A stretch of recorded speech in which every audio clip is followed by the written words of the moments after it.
Continuing with scaffolds for Module 1, Lesson 2, Unit 3. There are many phrases and lesson-specific and domain-specific words in the vocabulary for this lesson. These will be embedded and taught throughout Lesson 2. In Opening A, reassure students that it's okay if they do not completely understand each component or the performance task at this time, and that they will be working on each part throughout this unit. Students will take out their character reaction note catchers from Unit 2 and use these as they plan and write their monologues. Have students put a sticky note in their student materials booklet on the character reaction note catcher for easy reference. For ELLs and students who may need additional support with comprehension, check comprehension by having students turn to an elbow partner and describe what a monologue is in their own words. Remember in Lesson 1, you may have shown students videos of examples of monologues. If not, this is a great idea to do now.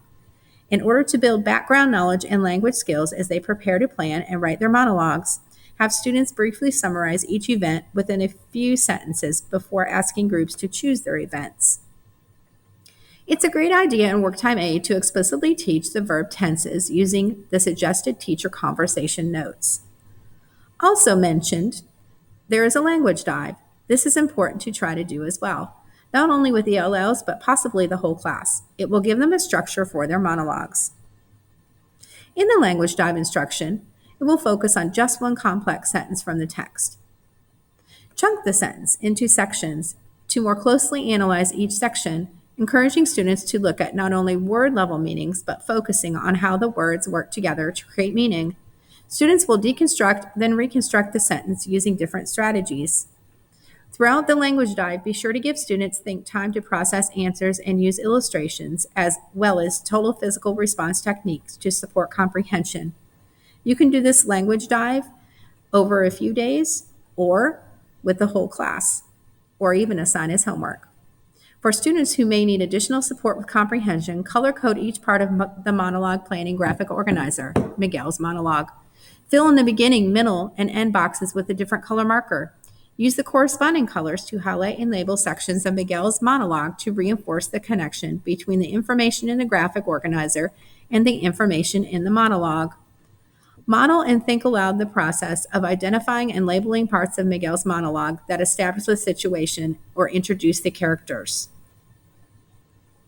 Some students may need a modified version of the narrative writing checklist. Here's an example of one with some words simplified, and only a checklist rather than comments regarding their own writing and the checklist. Here is an example of a modified version of the organizer. It has the same information, but may provide more support visually for students organizing their writing.